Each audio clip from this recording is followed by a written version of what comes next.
15 hours on the road, and my son met me at the hospital door to tell me I wasn't welcome. His words, "Mom, she doesn't want you here," cost them everything. Cut to 4 days later. A hospital administrator calls asking how I'd like to pay the $2,300 delivery bill. That was the moment I finally smiled. Karma is delicious. Where are you watching from? Drop a pin in the comments and smash that like and subscribe button. Now let me rewind and explain. My name is Laura, and at 70 years old, I thought I was beyond being shocked by my own family. I was wrong. The hospital doors were a mere 10 feet away. A sliding gateway to the most important moment of my life. I could almost smell the newborn sweetness, feel the weight of a tiny swaddled body in my arms.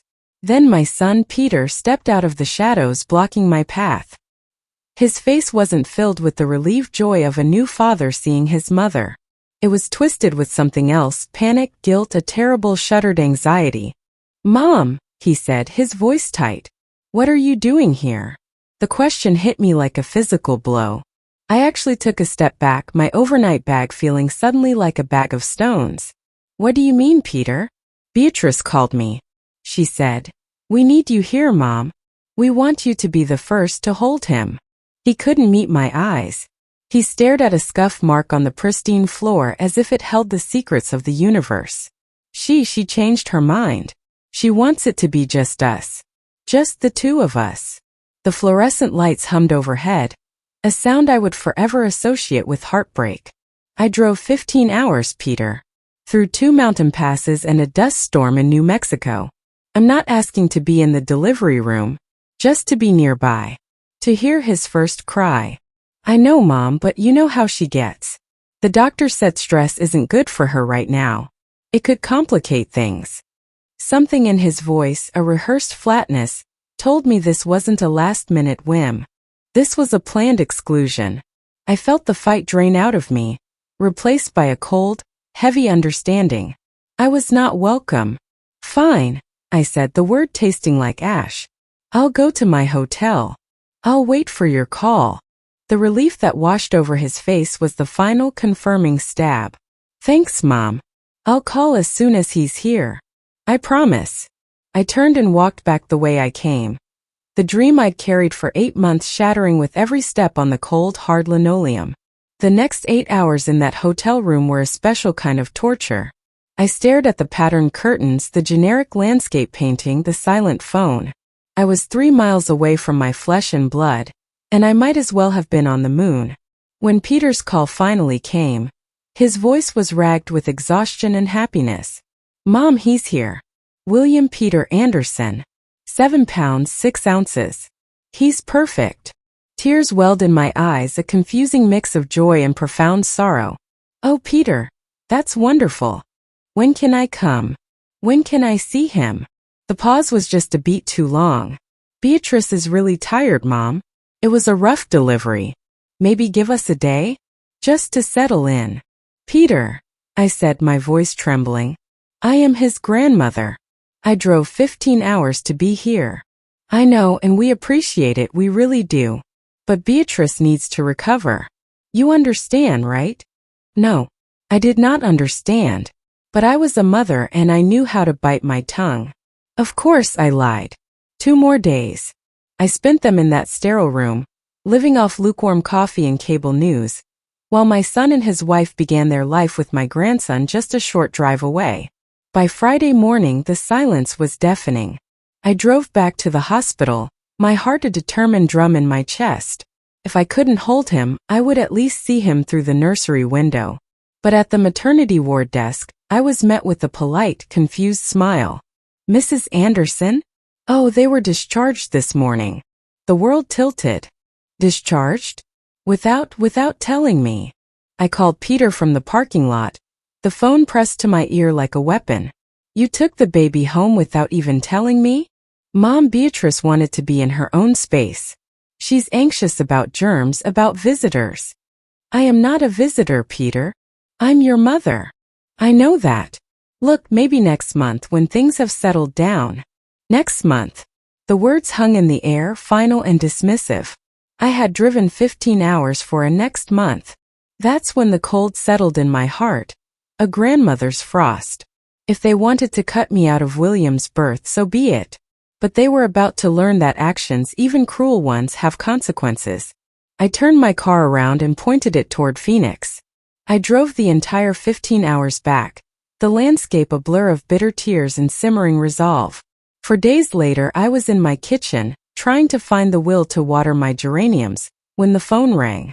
The caller ID showed Denver General Hospital. "Mrs. Laura?" a polite female voice asked. "Yes, speaking. We have some paperwork issues regarding the birth of William Peter Anderson. The insurance claim was denied, and we need to discuss payment arrangements for the $9,700 delivery bill." My heart didn't just pound, it seemed to freeze solid in my chest. But it wasn't anxiety I felt. It was the first spark of a grim, satisfying understanding. "I'm sorry," I said, my voice remarkably steady. "I think there's been a confusion. I'm not responsible for that bill. Our records show you as the financial guarantor for Mrs. Beatrice Anderson's delivery."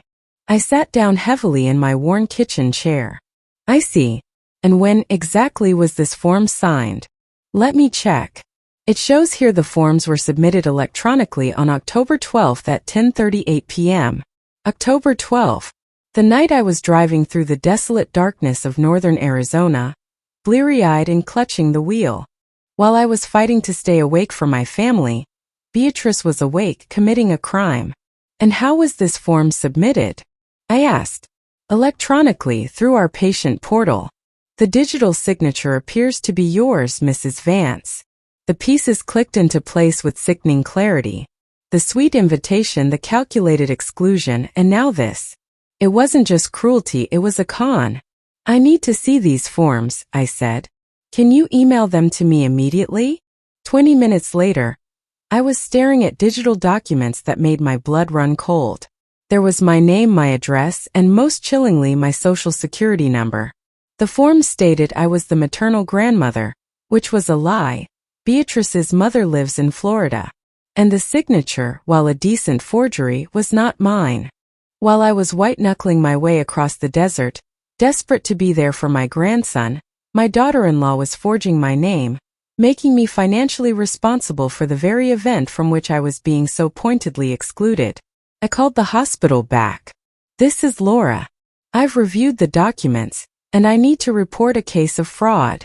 The billing representative's tone shifted instantly. "Fraud, ma'am. First, I never signed these documents. Second, I am not the maternal grandmother. Third, these were submitted without my knowledge or consent while I was en route to Denver at my daughter-in-law's personal invitation. Ma'am, if you're alleging fraud, I need to transfer you to our legal department." "Perfect," I said, a small hard smile touching my lips for the first time in days. While I waited on hold, I became a detective. Screenshots of Beatrice's effusive texts, call logs, photos from my drive with timestamps. I had been a medical billing administrator for 40 years before I retired. I knew the system, and I knew Beatrice had just committed several very serious felonies. The hospital's legal department was deeply interested. So was the polite but firm Detective Miller from the Denver Police Department, who called me the next day. I walked him through the entire sordid timeline. "Mrs. Vance, this is a clear case of identity theft and fraud," he said.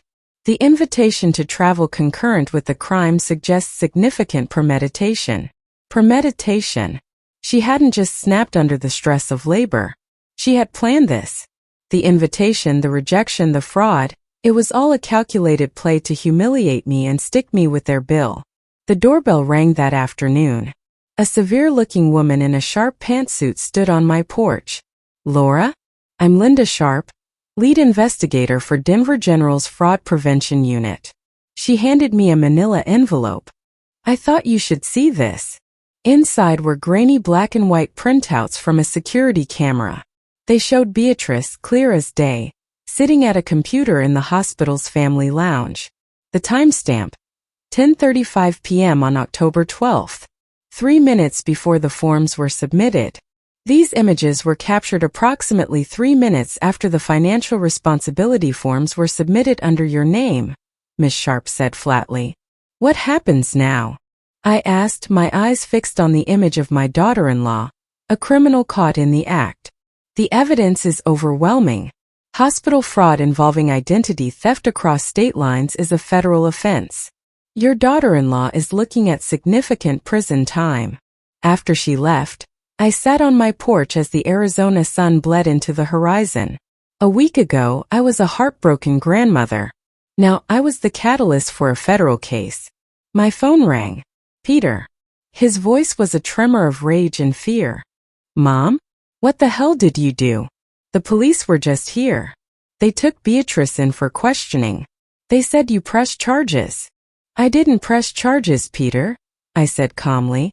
I reported a crime when the hospital called to ask me to pay your wife's $9,700 delivery bill. Silence.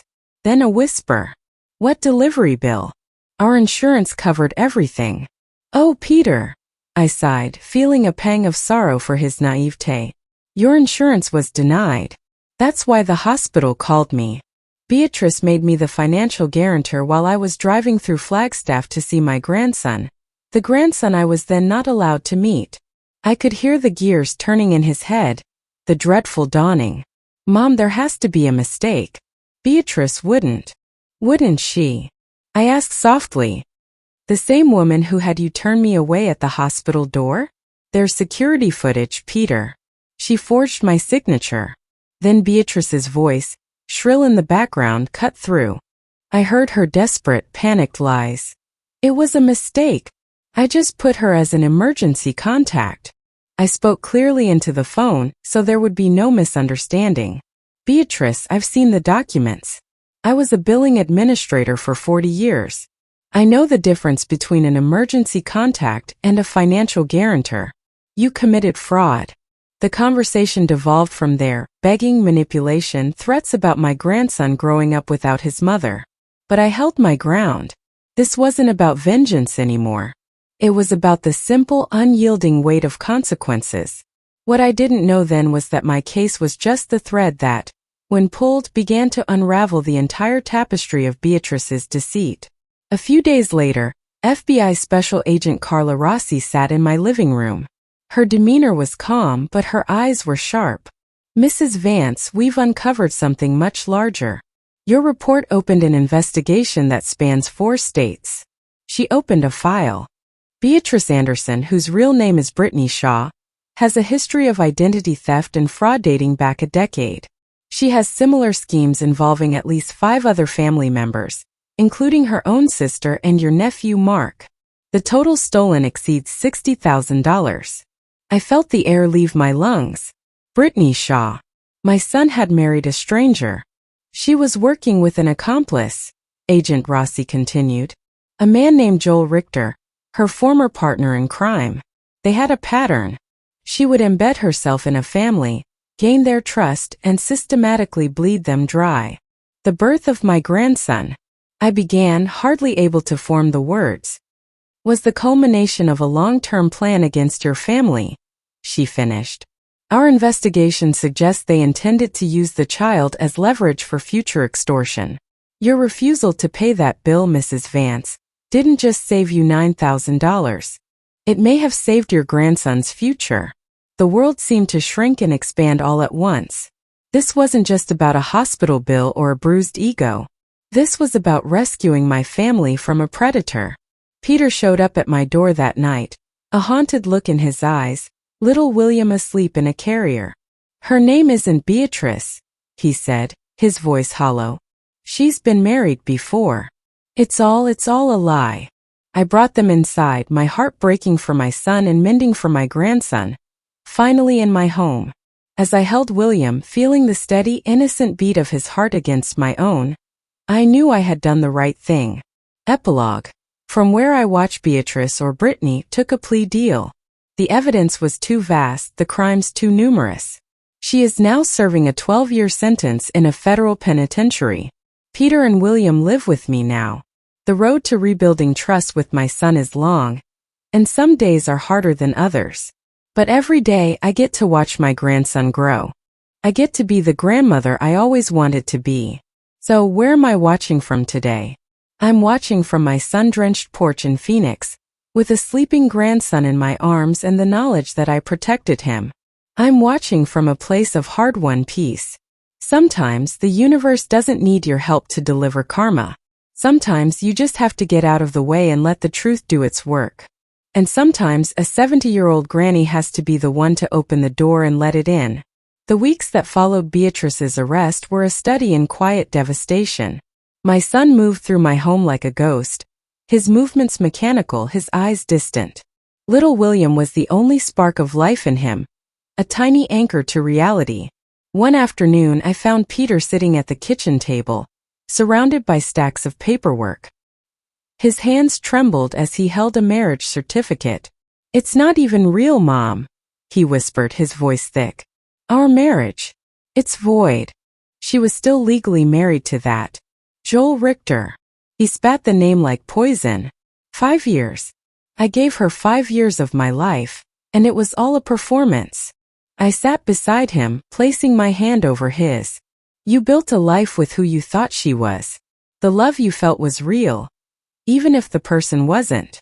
But what does that say about me?" he asked, finally looking at me, his eyes raw with pain. "That I could be so easily fooled? That I couldn't see the monster sleeping next to me?" "Peter," I said firmly, "you saw what she wanted you to see. A professional con artist doesn't succeed by being bad at their job. They succeed by being excellent at it. She preyed on your goodness, your capacity for trust. Don't you dare blame yourself for having a heart." He dropped his head into his hands. "The FBI agent. She said they found a timeline. A plan for after William was born. I had hoped to shield him from this a little longer. Agent Rossi told me.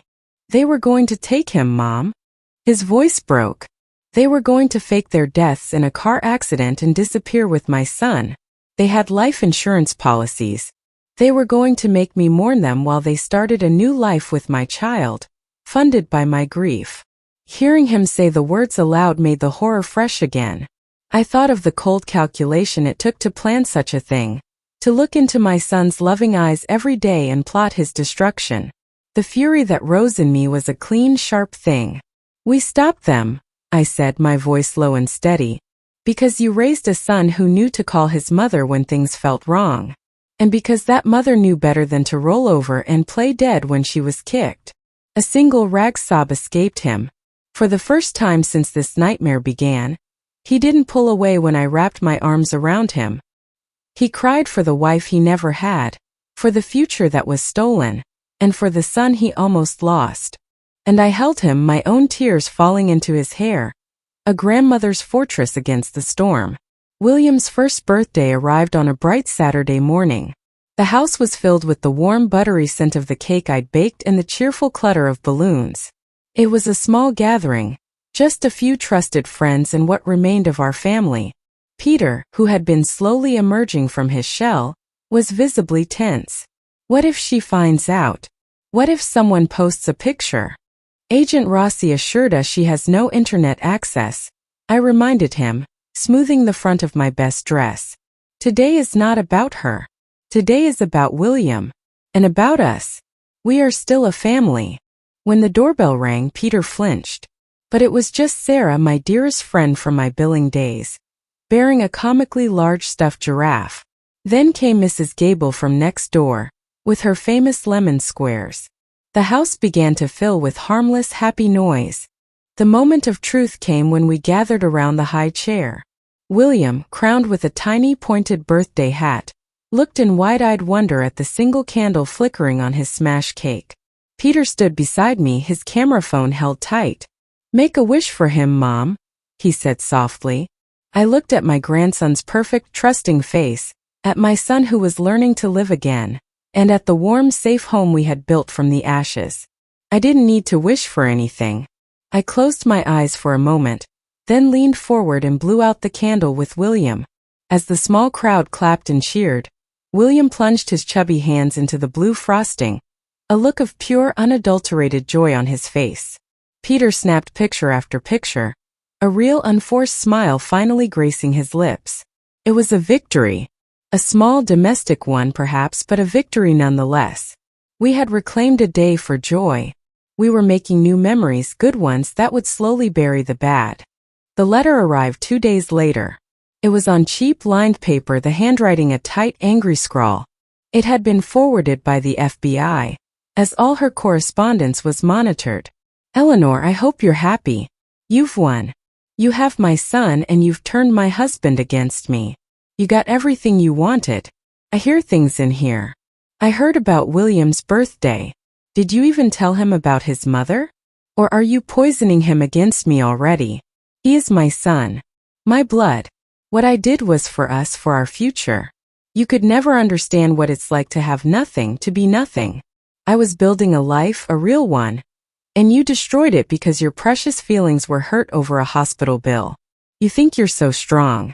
But you're just a lonely old woman who used her money and her connections to destroy a young family. You're the monster here, not me.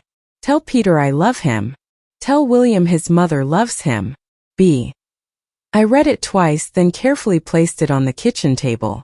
There was no remorse.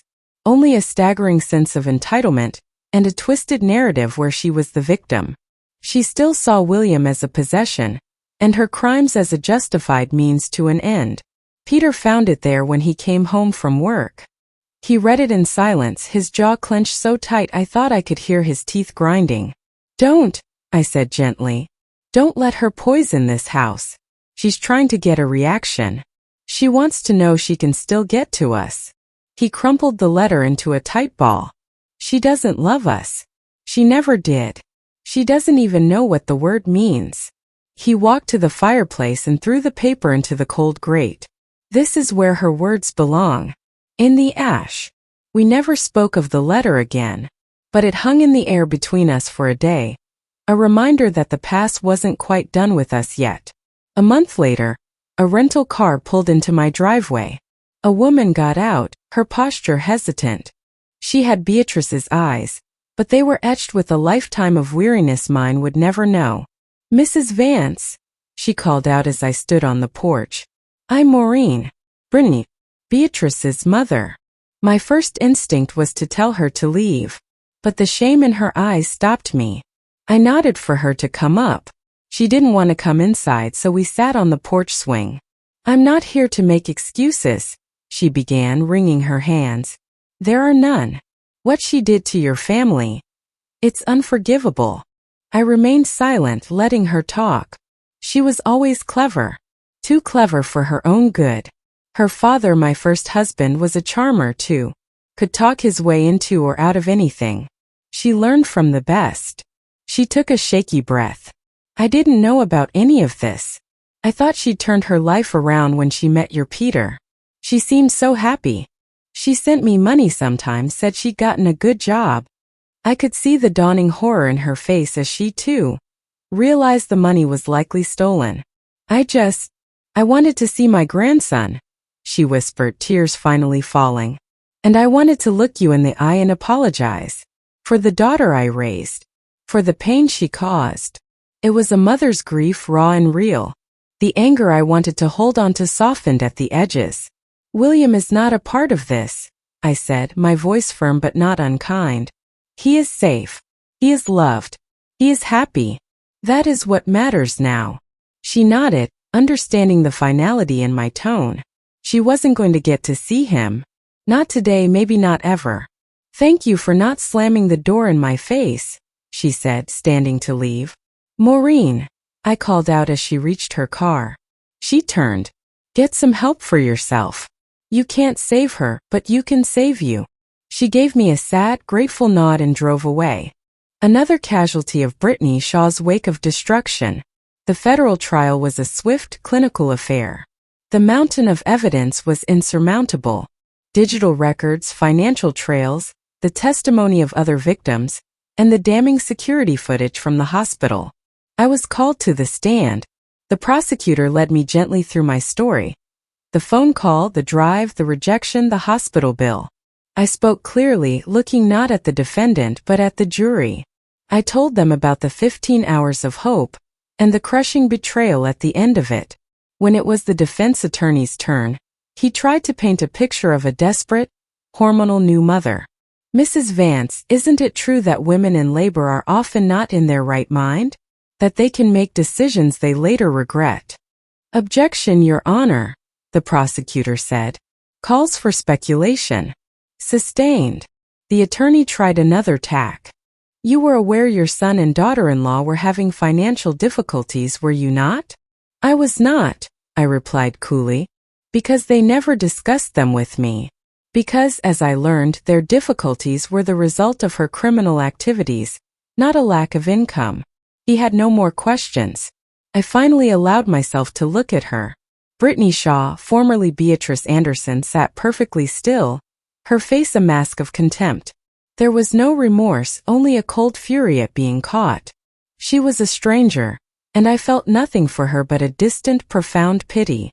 The guilty verdict on all counts, identity theft, wire fraud, mail fraud, and conspiracy, was a foregone conclusion. The judge sentenced her to 18 years in federal prison. As the marshals led her away, she glanced back, not at Peter but at me. It was not a look of farewell, but a promise. This was not over in her mind.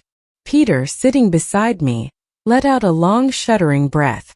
It's done, he said. No, I corrected him softly, taking his arm as we walked out of the courtroom. It's finished. Now we can truly begin. Life, as it always does, began to find its new rhythm. Peter started seeing a therapist, working through the complex layers of betrayal and grief. He started a new job, something that didn't have the ghost of his old life haunting the office. And William? William was thriving. He took his first wobbly steps across my living room rug, clutching my fingers for dear life. He said his first word, vere, his attempt at Grammy. It was the most beautiful sound I had ever heard.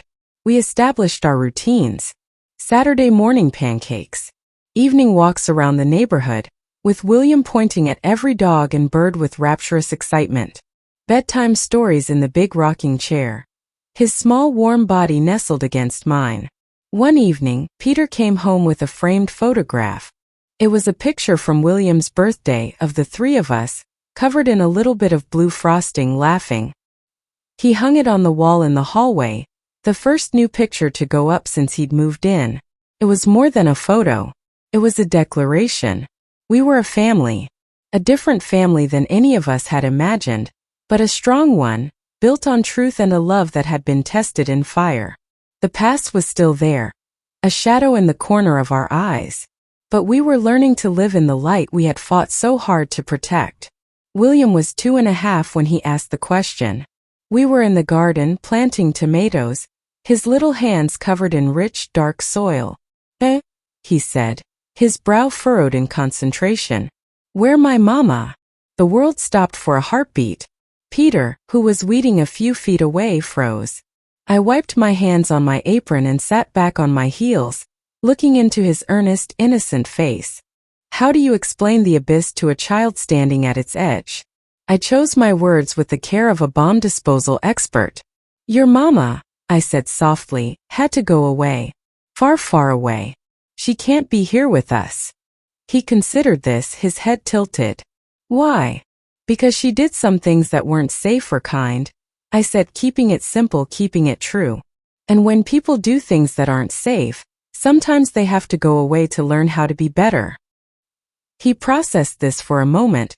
Then his face brightened. You hear, JJ? Did I hear? My eyes filled with tears. Yes, my sweet boy. I am here. And Dada is here. We will always, always be here for you. He seemed perfectly satisfied with this answer, returning to his important work of patting dirt around a tomato plant. Peter caught my eye over William's head, his own eyes shimmering with unshed tears. He gave me a small, grateful nod. We had crossed a bridge. The question had been asked and answered with love, not lies. It was a template for the future, for all the harder questions that would inevitably come. Today I am watching from my garden. William is 3 now, a whirlwind of energy and questions, chasing a fat bumblebee with delighted squeals. Peter is sitting on the porch steps, sipping iced tea, his face relaxed and peaceful in a way I hadn't seen in years. The scars are still there, of course. They always will be. Peter still sometimes wakes in the night from a bad dream. I still feel a cold knot in my stomach when an unknown number flashes on my phone. But the wounds have healed, covered over by the daily joyful work of living.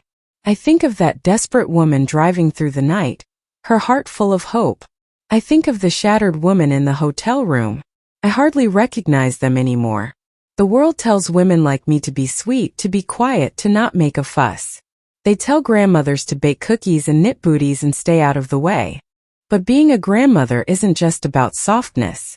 It's about ferocity. It is a love that is deep-rooted and strong. A love that will dig its heels in and fight dragons, real or metaphorical, to protect its own. Brittany Shaw thought I was an easy mark. A lonely old woman with money. She was right about the money, wrong about everything else. She mistook my love for weakness, and it was the most expensive mistake she will ever make. So where am I watching from today? I am watching from a place of peace, hard-won and fiercely guarded. I am watching from a home filled with laughter, rebuilt from the ground up. I am watching over my son, who has found his strength again. I am watching over my grandson, who will grow up knowing he is safe, he is cherished, and that his Grammy is a force of nature. And if another storm ever gathers on our horizon, they will find me right here. On the porch, in the garden, in the heart of my family. A 70-year-old granny who knows that the most powerful weapon in the world is a love that refuses to quit.